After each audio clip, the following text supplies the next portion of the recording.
I'm Carlos. I'm Sharifa. And this is Destination Dream Home.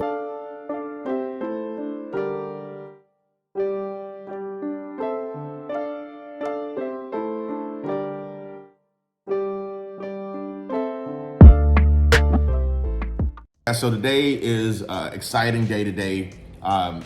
We have got our floor plans back from Stephen Broussard, our architectural designer, who has been very patient. And very methodical and detailed in helping us design this killer custom dream home of ours.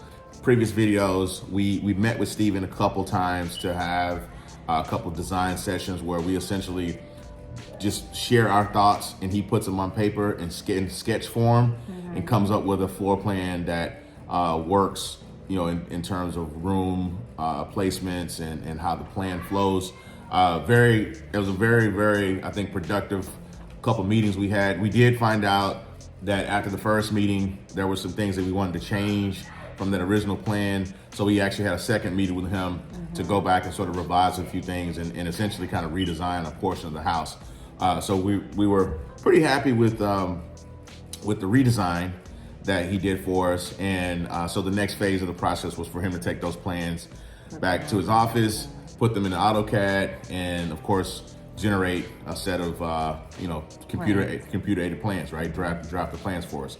So we got those plans back today. So super excited about that. And my wife and I, we're gonna go through those plans and we'll share some things with you. This is actually the third part of our floor plan process. We thought it'd be a great idea to capture this content and walk you guys through the process so that you can see step by step what all is involved, what it takes to build, design, and build a custom dream home on a budget. So we got those plans back from him, and the plans originally were 4,300 square feet on paper when he sketched it out. These plans now, this house is 6,200 square feet. It's 5,300 square feet on the first floor and like 1,100 or something square foot on the second floor. Yeah. Like way bigger. Way too big. Yeah, way too big. I mean, not only is it just a ridiculously big house, but it's also cost-wise, it's just very completely expensive. Just blows our budget out of the water, right? This beautiful home that Stephen designed for us, which let me just say first of all, it is a absolutely gorgeous floor plan. The layout is just amazing. I mean, it's exactly what we wanted, quite honestly. Just about 2,000 square feet too big, right? Right. So what we got to do today, guys, what we're going to do is we're going to walk you through the plan so you can actually see our plan. You can see the room sizes, you can see how the house is laid out.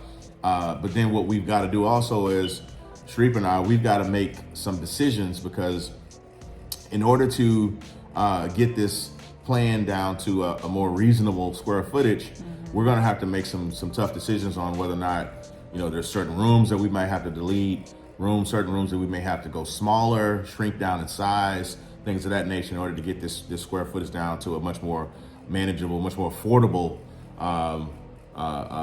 price range. Because this is dream home on a budget, right? So we're not looking to break the bank when we build this thing, but we are looking to build this house on a budget and make it fit our budget. So I was just curious.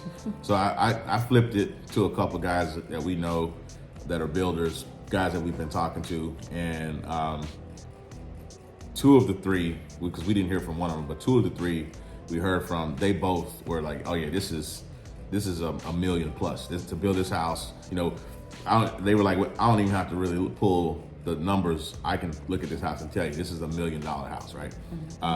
And so that is well above our budget. We are not looking to break the $1 million mark. Realistically, we're trying to keep this thing under 800,000. Whether or not that's realistic, we'll find out at some point, but the goal is to keep it under 800,000. So our sweet spot is between 600 to 800,000 is where we're trying to keep this. And some of you might say that's really expensive, but considering the square footage, considering where we're building, the market, I mean, that's about the going rate, square footage wise. The idea behind this is to get as much house for your dollar as you can, right? And you know, a lot of that goes towards your square foot per dollar, or dollar per square foot, I should say. So, you know, we're trying to keep this thing, you know, maybe 130, 140 a square foot, because that puts us right in the neighborhood of where we want to be, which is about 750, give or take, for our total cost to build. So if we can accomplish that, then we've won, and that truly would be building our dream home on a budget. This house will most likely, without a doubt, I don't have any doubt at all that this house will most definitely appraise for much more than what we built it for. Oh, for sure. All the homes in our neighborhood we're building, they're all 700 plus to 800 plus range. And our house is actually gonna be bigger than most of those houses in the neighborhood. Most of the houses in the neighborhood right now, they're probably around 35 to 4,000 square feet, give or take, with maybe a few a little bit over 4,000. With our house being as big as it is, or as big as it will be, we will most likely have the most expensive house in the subdivision, most likely, from a tax perspective and also a market value perspective. Stephen has designed an absolutely gorgeous plan. It checks all of our boxes, and it really is just exactly what we asked for. Just like I just said, the house is just a little bit too big. So we're gonna turn this camera around, and I'm gonna show you the plan. We'll walk through it. We'll point out some things that we think are kind of neat, things that we thought really spent a lot of time to think through and come up with the design, and work with Stephen on working it all out. And you know, as we're going along the process and looking through the plan, drop those comments, guys. If you see something really cool in the plan, or you got a question about something, hey, what is that door for, or what is that window for, or what's that over there in the corner over there? If you got a question, please drop those questions in the comments, and we'll answer them as soon as we see them. So don't hesitate to do that, guys. So. And we're open to suggestions as well. If you see anything, you know, on the plan you think, we should do, please let us know. Let us know your thoughts. Yep, definitely. We're definitely. Open to suggestions. I mean, you guys may spot something that we missed when we reviewed the plan, and so definitely want to hear from you guys. So this is the what they call the site plan, and this is essentially your architect or your designer will create a site plan, which essentially shows you how the house will fit on your lot, right? So what Stephen did for us is he created two different options. One option, it is the house is oriented with the left and right of the property, so it's parallel with the property, left and right. And then this other one, he actually angled it more towards the street, which is right here. What were your thoughts on that, Streep? I like this one better. Why? Because it as you walking in, you get to view the whole entire lot. The backyard. The backyard. Yeah, Yes. I agree. Yeah. This option right here definitely is better, because it does give you a direct view of the backyard. This one, it kind of angles towards the backyard, so you kind of lose some of that. So I agree. This one here is kind of my favorite as well. And on this diagram here, the house is pushed back about 96 feet from the street here, and from that corner there, it's pushed back 85 feet. We may actually even push this back a little further, but for all intents and purposes, that's what we did here. Now, also, you want to make a note here. Here's the driveway going to the porte cochere, which goes to the motor court here, and then all the garages. Also, that is the metal building. That's the 40 by 60 metal building that we talked about. If you notice, these are garage doors coming off the metal building. So we'll have those doors that will face these doors on the garage, and it'll create this space in here where we can, park cars and stuff like that, and just enjoy the cars and pull them out. So that is the site plan. And just for your reference, the lot from left to right is about 235 to 240 235 to 240 feet from left to right. And then from front to back, this lot is about 558 on this left side, and it's 458 on this right side. So really large lot. And the house really only is going to take up about the first, like 1/3 of the property. So we'll still have a whole 300 or so feet left on the backside of the property to do a pool and also to do a fishing pond that we plan on doing. So, okay, guys, so this is our plan. So you see right here, this is the square footage summary. The first floor is 5313. The second floor is 1149, and it's a total living area of 6462. So you see 6462 is the total living area. Then you got the front porch, rear porch, garage, porte-cochere, courtyard, a future area that's upstairs, and then you got the total slab square footage and then the total frame square footage of 10,314. So the main thing, the most important number is this number right here.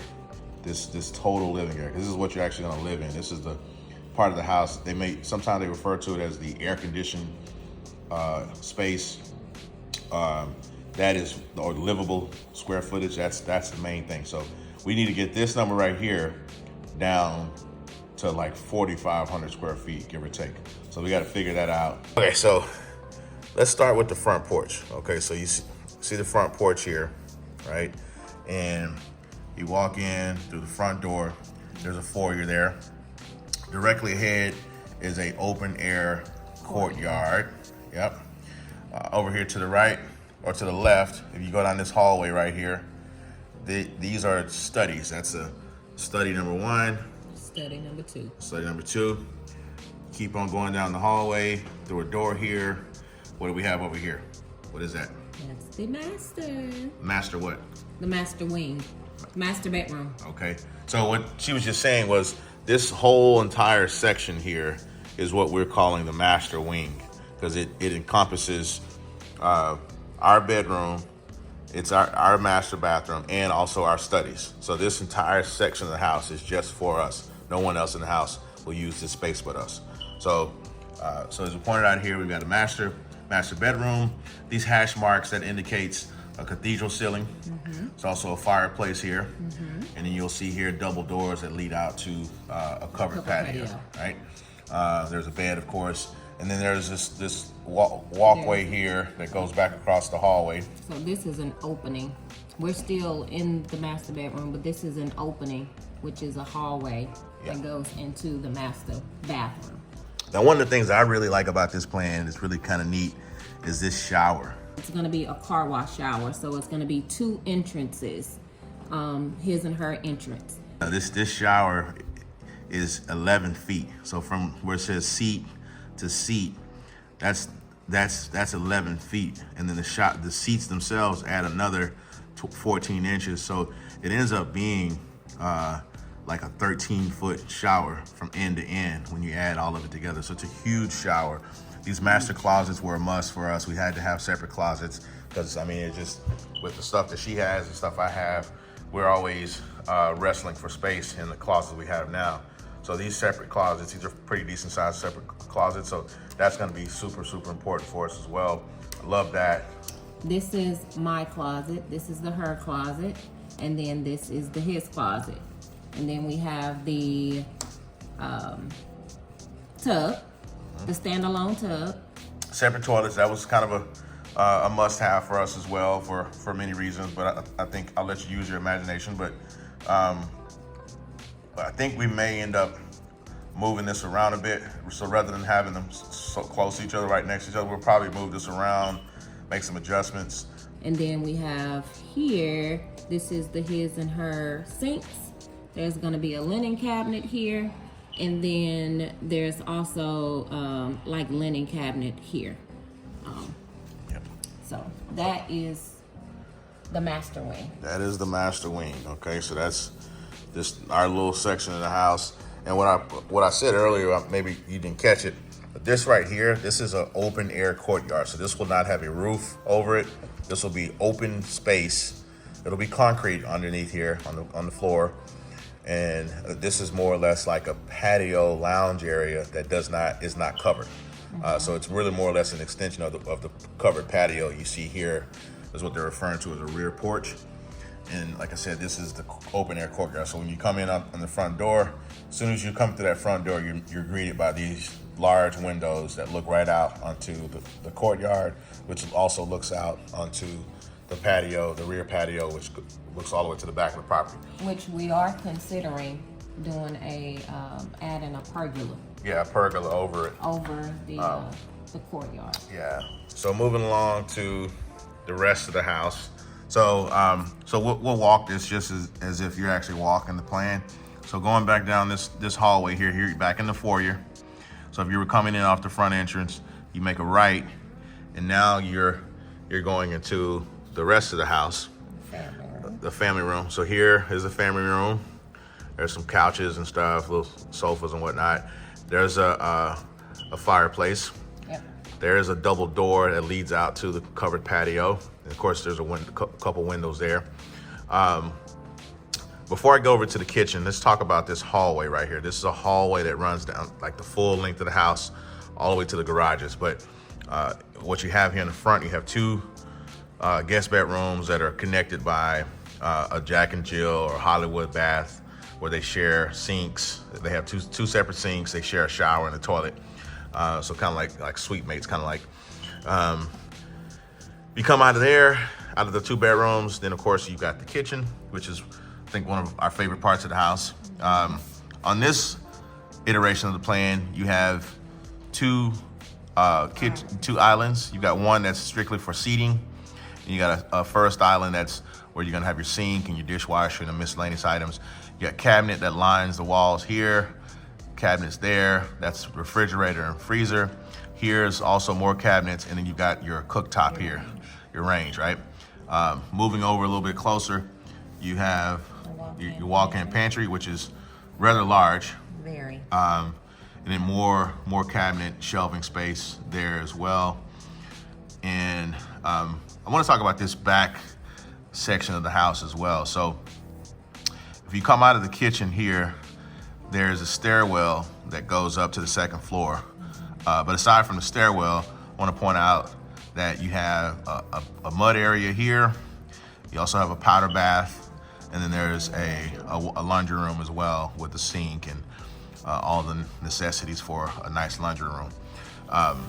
You want to talk about the kids' wing of the house? Absolutely. So say for instance, if you're right here by the stairs, you're gonna pass the stairs, you're gonna walk back down the long hallway, you're gonna cut through the living area and the kitchen, and then you will be walking into the breakfast area. So this here is the breakfast area. Again, walking from the stairwell, living room, there's the breakfast area. You're gonna make a right, and then this here is the kids' wing. So the kids pretty much have their own wing, pretty much the same thing that we have. What is this room here? This is the flex room. So Okay. this is their game room, play room. We call it the flex room. Well, where, if they don't want to be in their room, this is where they can, come out, watch TV, play games, chill with their friends, whatever. So this is the area. This is our daughter's room. So she has a little hallway to get to her bedroom. Once you enter into her bedroom, this is her bedroom. Here he didn't get a chance to put it on the plan, but this is going to be a seating nook. They call it a window seat. So these sets of windows is gonna push out a little bit. She's gonna have a seating area right here. And then as you walk into her room, this is her bathroom. So this is her bathroom. She has the shower, sink, toilet, and then this is her closet. So once you walk out of her bathroom, walk out the room, walk out of the little hallway, come around, this is gonna be our son's room.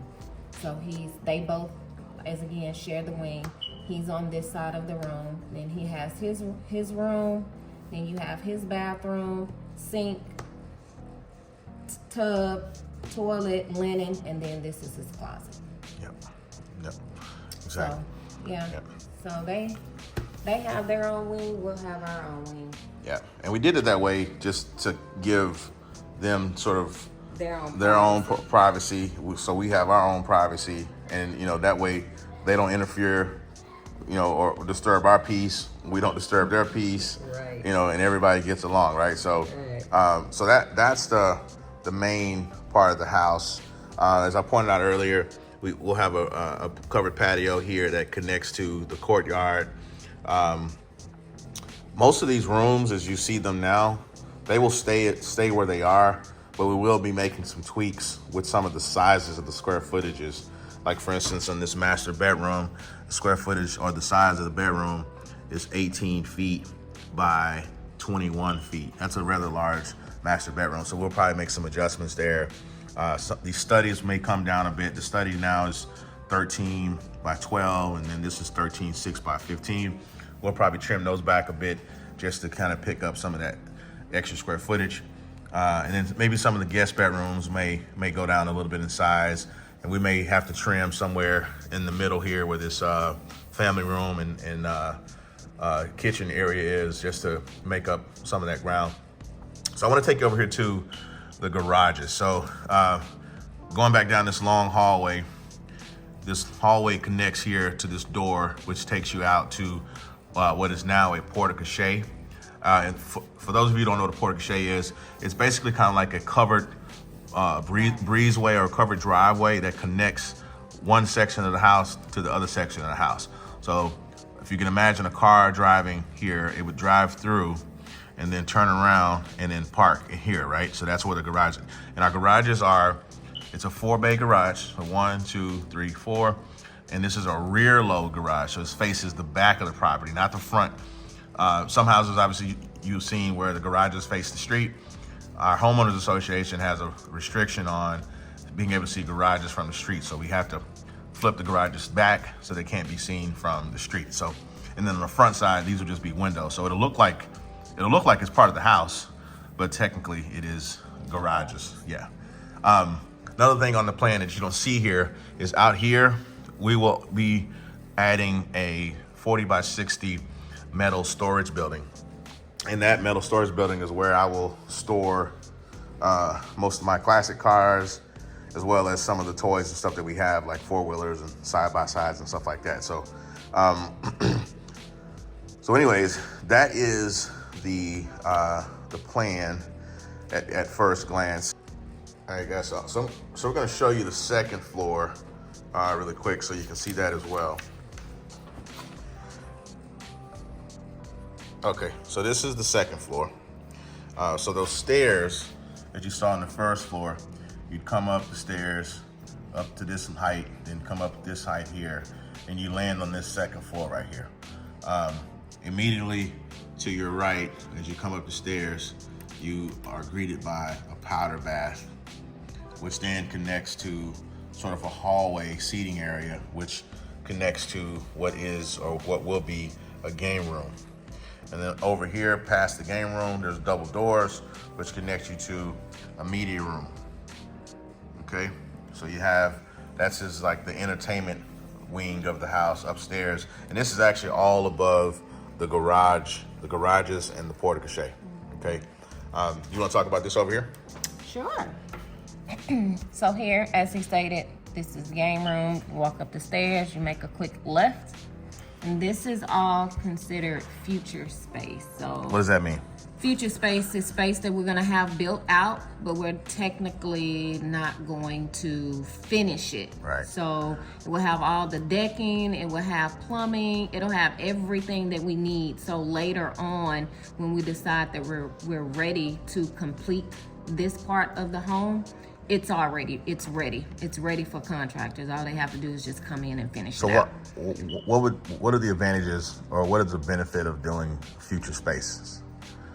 You don't have to finish it. You don't have to complete it during construction. You can finish it on your own. Okay. On your own time, basically. Right. So it also allows you to free up some funds in the budget Right, too. exactly. Yeah. It's basically attic space is what it is, but it's attic space that's set up to where you can come back later and finish it out and make it an actual room later. So, so this right here, we've touted this or labeled this as a future workout room.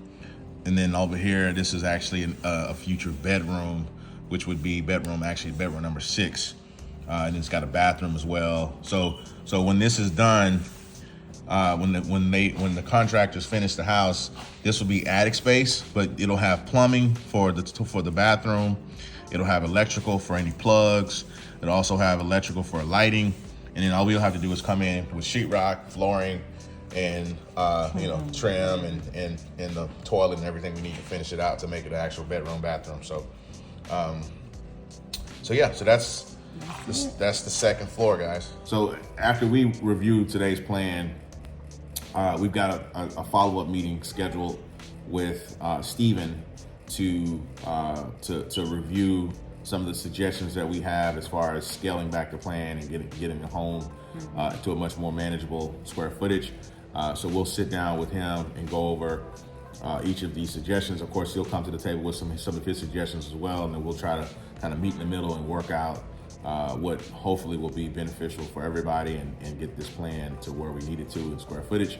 And then from there, he'll go back, he'll revise the plan based on our input, and then he'll issue another set of drawings, which we'll be able to review those and then give our feedback from that point. So please do me a huge favor, give this video a thumbs up, tap that like button for me, please. Also, if you're new to the channel, please consider subscribing. And of course, if you do subscribe, be sure to tap that notification bell next to the subscribe button.